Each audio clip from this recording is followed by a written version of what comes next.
Memperingati Maulid Nabi Muhammad SAW. Maulid Nabi Muhammad SAW, sejarah, dalil dan keutamaannya. Maulid Nabi Muhammad SAW merupakan perayaan hari lahir Rasulullah SAW. Berikut ini serba-serbinya. Melalui situs resmi Kementerian Agama Republik Indonesia, Menteri Agama Yakut Kholil Qoumas menetapkan Maulid Nabi Muhammad SAW 1445H2023M akan diperingati pada tanggal 28 September mendatang. Maulid Nabi Muhammad SAW juga sering disebut Maulid Nabi atau Maulud, di mana umat Islam memperingati hari kelahiran Nabi Muhammad SAW setiap tanggal 12 Rabiul Awal dalam penanggalan Hijriah. Tradisi ini terus berkembang dan diikuti oleh hampir seluruh masyarakat Muslim di Indonesia, terutama Indonesia dengan jumlah populasi penduduk Muslim terbanyak di dunia. Maulid Nabi digelar sebagai bentuk penghormatan dan wujud rasa cinta kepada Nabi Muhammad SAW. Di Indonesia, Maulid Nabi ditetapkan sebagai hari libur nasional. Sejarah Maulid Nabi mengutip jurnal berjudul Peringatan Maulid Nabi, Tinjauan Sejarah dan Tradisinya di Indonesia karya Yunus. Ada dua sudut pandang mengenai sejarah Maulid Nabi, berikut ini penjelasannya. Sudut pandang yang pertama, tradisi ini pertama kali digelar seorang khalifah dari dinasti Fatimiyah di Mesir, yang bernama Mu'idinillah pada tahun 341 Hijriah, yang mana perayaan itu sempat dilarang oleh Al-Afdal bin Amir Al-Juyusi.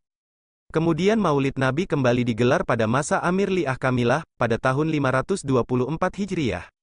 Sudut pandang yang kedua, Maulid Nabi pertama kali diadakan oleh seorang khalifah bernama Mudafar Abu Said pada tahun 630 Hijriah. Ia mengadakan acara maulid besar-besaran untuk menghadapi ancaman dari kekejaman Temujin, yakni Genghis Khan dari Mongol. Di Indonesia, Maulid Nabi diperkirakan mulai berkembang pada 1404 Masehi, oleh Wali Songo untuk menarik perhatian masyarakat Muslim. Dalil Al-Quran tentang Maulid Nabi mengutip situs resmi Nahdlatul Ulama, NU, Jatim, para ulama menyimpulkan perayaan Maulid Nabi hanya sebuah format baru yang pada hakikat diisi dengan kegiatan ibadah-ibadah, yang telah diatur dalam Al-Quran maupun hadis. Dengan demikian, banyak ulama yang menyepakati perayaan Maulid Nabi adalah bid'ah hasanah, tidak bertentangan dengan Al-Quran maupun hadis, dan pelakunya mendapatkan pahala. Di samping itu, sebagian ulama mengungkapkan dalil terkait Maulid Nabi, salah satunya firman Allah SWT pada surat Yunus ayat 58 yang berbunyi.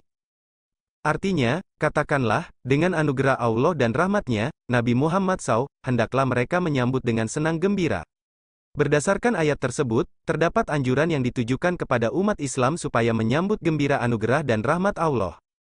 Keutamaan Maulid Nabi dilansir dari situs Universitas Islam Anur Lampung, terdapat keistimewaan yang diperoleh Muslim dalam memperingati Maulid Nabi. Bentuk penghormatan kepada Rasulullah SAW, meningkatkan keimanan dan ketakwaan dengan meneguhkan kembali kecintaan kepada Rasulullah SAW, memperoleh rahmat Allah SWT. Sejarah Maulid Nabi Muhammad SAW lengkap dengan hukum melaksanakannya. Warna-warni kapal di Takalar meriahkan perayaan Maulid Nabi. Sambut Maulid Nabi, mobil-mobil di Yaman menghijau. Maulid Nabi Muhammad SAW, sejarah, dalil dan keutamaannya.